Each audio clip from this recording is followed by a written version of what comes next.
Assalamualaikum warahmatullahi wabarakatuh. Nama saya Syara Nabila dengan nomor induk mahasiswa 33-120-1300-140.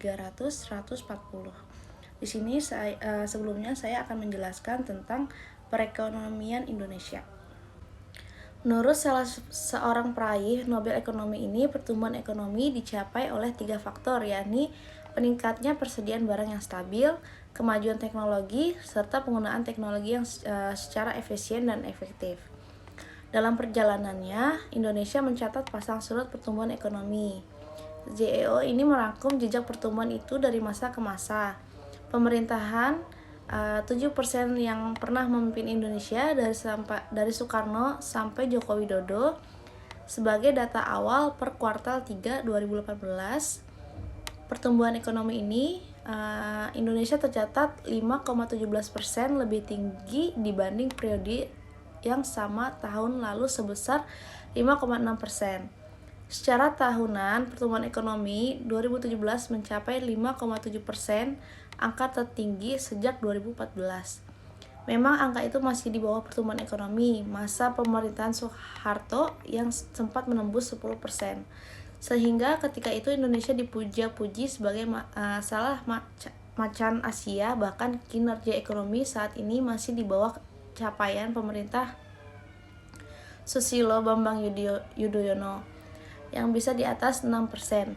Namun kondisi Indonesia sekarang tetap dinilai udah mulai stabil setelah mengalami kejatuhan pada krisis 1998. Saat itu inflasi meroket drastis 80% dengan pertumbuhan ekonominya minus. Dan pengertian sistem ekonomi adalah cara yang digunakan untuk mengatasi masalah ekonomi. Pada dasarnya, masalah ekonomi yang dihadapi oleh negara-negara di dunia ini sama. Tetapi karena sistem pemerintahan sumber daya alam serta teknologinya tidak sama, membuat masing-masing negara memiliki sistem ekonominya tersendiri. Dan adapun jenis-jenis sistem ekonomi. 1. Sistem ekonomi tradisional. Sistem ekonomi tradisional yaitu merupakan sistem ekonomi yang paling sederhana. Cara penyelesaian masalahnya didasari oleh kebiasaan tradisi dan adat istiadat secara turun-temurun. Hasil produksi hanya untuk memenuhi kebutuhan sehari-hari alias tidak diperjualbelikan. Yang kedua yaitu sistem ekonomi liberal. Sistem ekonomi liberal atau pasar merupakan sistem ekonomi yang memberikan kebebasan kepada masyarakat untuk menjalankan kegiatan produksi, distribusi, dan konsumsi. Yang ketiga yaitu sistem ekonomi campuran. Sistem ekonomi campuran ialah perpaduan antara sistem ekonomi, pasar, dan komando yang mengambil garis tengah antara kebebasan dan pengendalian, yang juga berarti garis antara peran mutlak negara atau kolektif dan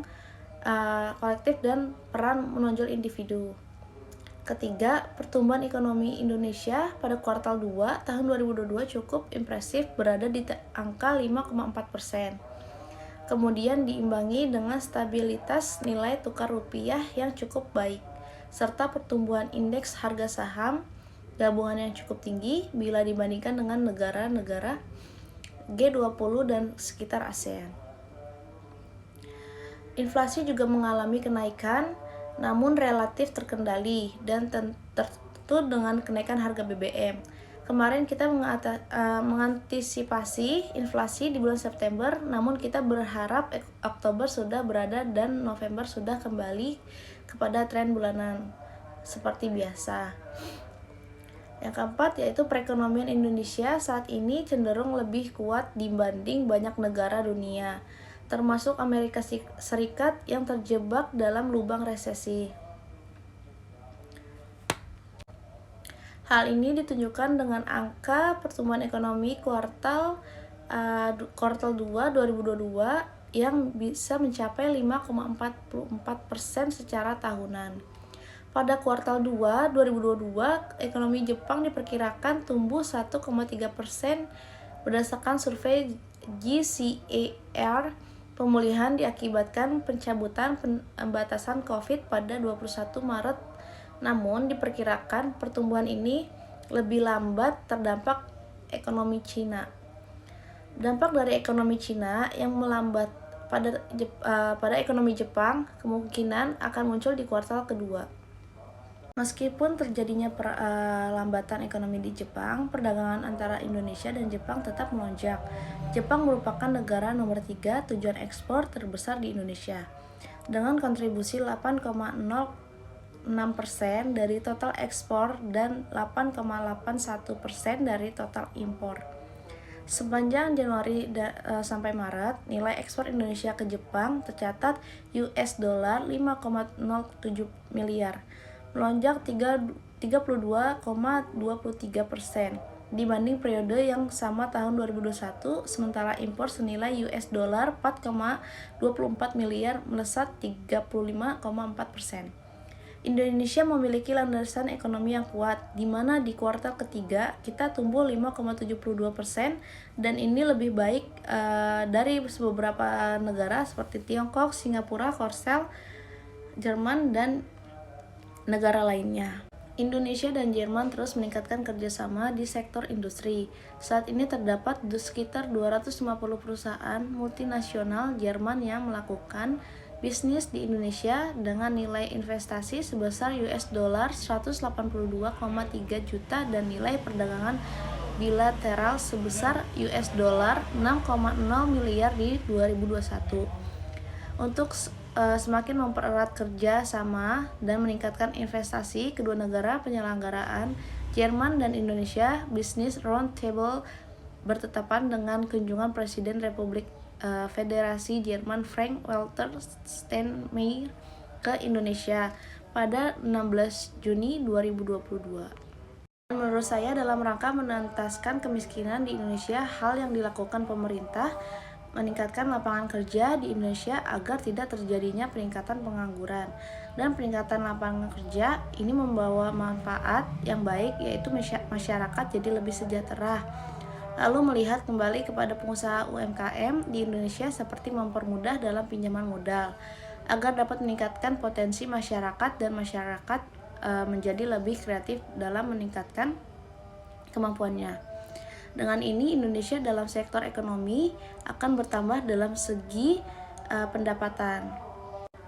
6. Secara singkat, neraca pembayaran adalah ikhtisar yang meringkas transaksi-transaksi antara penduduk suatu negara dengan penduduk negara lainnya selama jangka waktu tertentu yang meliputi pembelian serta penjualan barang dan juga jasa. Arus modal masuk merupakan arus modal yang berasal dari luar negeri tersebut.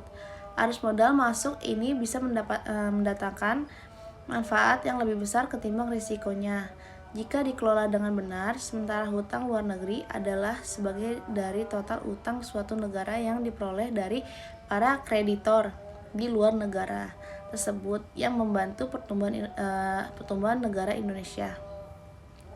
Transaksi dalam neraca pembayaran dapat dibedakan dalam dua macam transaksi, yaitu ada transaksi debit yang menyebabkan mengalirnya arus uang atau devisa dari dalam negeri ke luar negeri. Transaksi ini disebut transaksi negatif, yaitu transaksi yang menyebabkan berkurangnya posisi cadangan devisa.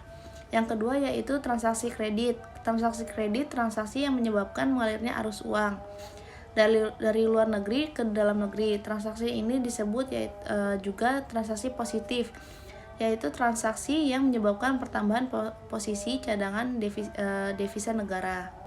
Dan tujuan penyusunan neraca pembayaran mengetahui peranan sektor eksternal dalam perekonomian suatu negara, mengetahui aliran sumber daya antara negara, mengetahui struktur ekonomi dan perdagangan suatu negara, mengetahui permasalahan utang luar negeri suatu negara, mengetahui perubahan posisi cadangan devisa suatu negara. Dipergunakan sebagai sumber data dan informasi dalam penyusunan anggaran devisa.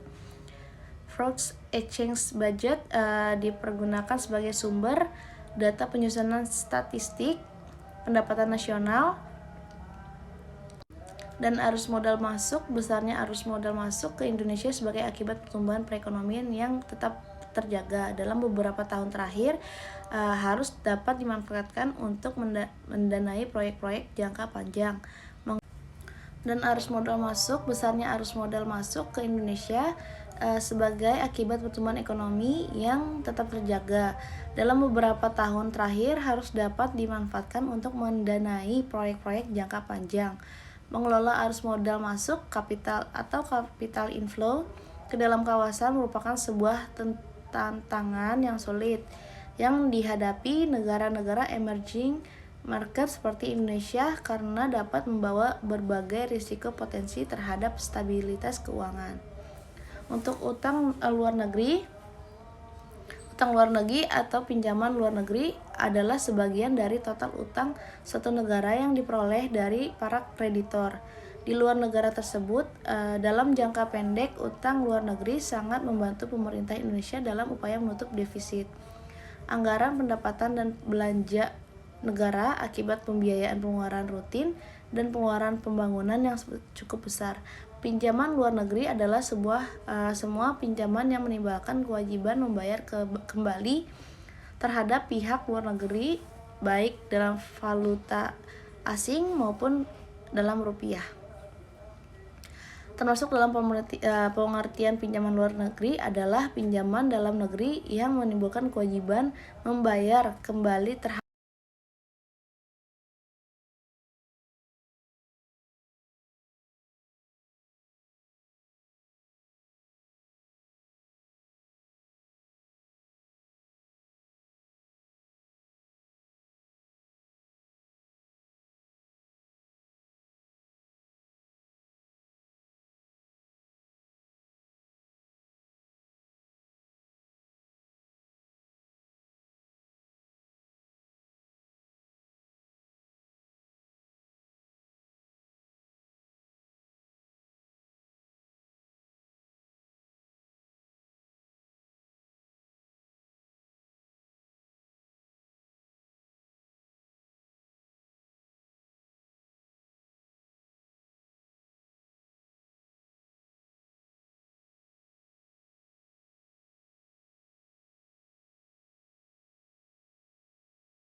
dan di mana prinsip sebagai berikut.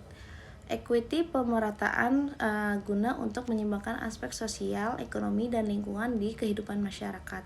Yang kedua yaitu ekonomi, keahlian dan performa pekerja yang perlu dipertingkatkan agar data saingan semakin meningkat demi mendapatkan pekerjaan yang layak. Meningkatkan infrastruktur dasar serta menerapkan kerjasama ekonomi strategis. Yang ketiga yaitu energi, meminimalisir sumber yang digunakan atau memanfaatkan dengan efektif sehingga limbahnya bisa berkurang. Yang keempat yaitu ekologi, menempatkan pembangunan itu di wilayah yang sesuai dalam aspek ekologis. Pembangunannya juga tidak melebihi dari kapasitas lingkungan itu sendiri. Yang kelima ada engagement, pentingnya peran dari masyarakat itu sendiri agar upaya ini dapat optimal, di mana pemerintah harus berperan sebagai fasilitator yang menampung aspirasi masyarakat. Pemanfaatan SDA yang ada di lingkungan bagi pembangunan yang berkelanjutan yaitu 1. Reklamasi, 2. Peningkatan lahan garapan, yang ketiga meningkatkan persediaan pangan, yang keempat mengembangkan transportasi.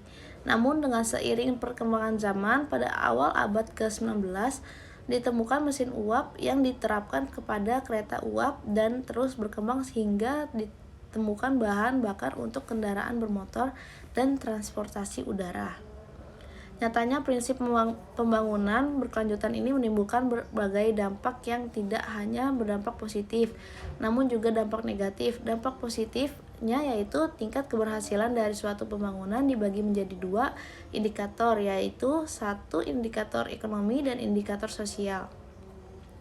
Indikator ekonomi berkaitan erat dengan faktor finansial. Hal ini dapat dilihat dari 1. Peningkatannya produk nasional bruto PNB menunjukkan nilai seluruh produk dan jasa. Kedua yaitu fasilitas transportasi dan komunikasi berupa pembangunan jalan tol, bandara dan lain-lain. Yang ketiga yaitu konsumsi energi. Dalam pembangunan memerlukan banyak energi, termasuk energi listrik yang dihasilkan bahan bakar fosil dan juga batu bara. Yang keempat yaitu tenaga kerja di sektor industri, peningkatan pembangunan dari segi tenaga kerja. Indikator sosial berkaitan dengan kualitas hidup manusia. 1. Peningkatnya melek huruf berkaitan dengan tingkat pendidikan. Yang kedua, kesehatan dan kesejahteraan yang dicerminkan dengan angka harapan hidup dan angka kematian bayi. Tidak hanya dampak positif, namun pembangunan berkelanjutan ini juga memberikan dampak negatif, yaitu deforestation atau pengundulan hutan yang disebabkan oleh pembangunan pemukiman, perluasan lahan pertanian. Yang kedua, pengerusahan lahan disebabkan oleh proses alamiah kegiatan pertanian yang terus-menerus, jumlah hewan ternak yang meningkat. Yang ketiga, pencemaran disebabkan oleh sampah, pupuk kimia, pembakaran bahan bakar fosil, dan juga berbagai limbah yang mencemari tanah, air, dan juga udara. Keempat, pemanasan global atau global warming yang disebabkan oleh efek rumah kaca yang menjebak panas yang terjaga di bumi dan menyebabkan temperatur bumi semakin meningkat.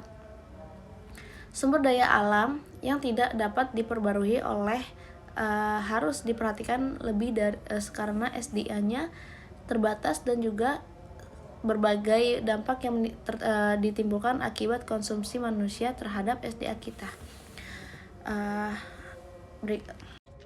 Berikut untuk penjelasan tentang perekonomian Indonesia dari saya. Kurang lebihnya mohon maaf. Wassalamualaikum warahmatullahi wabarakatuh.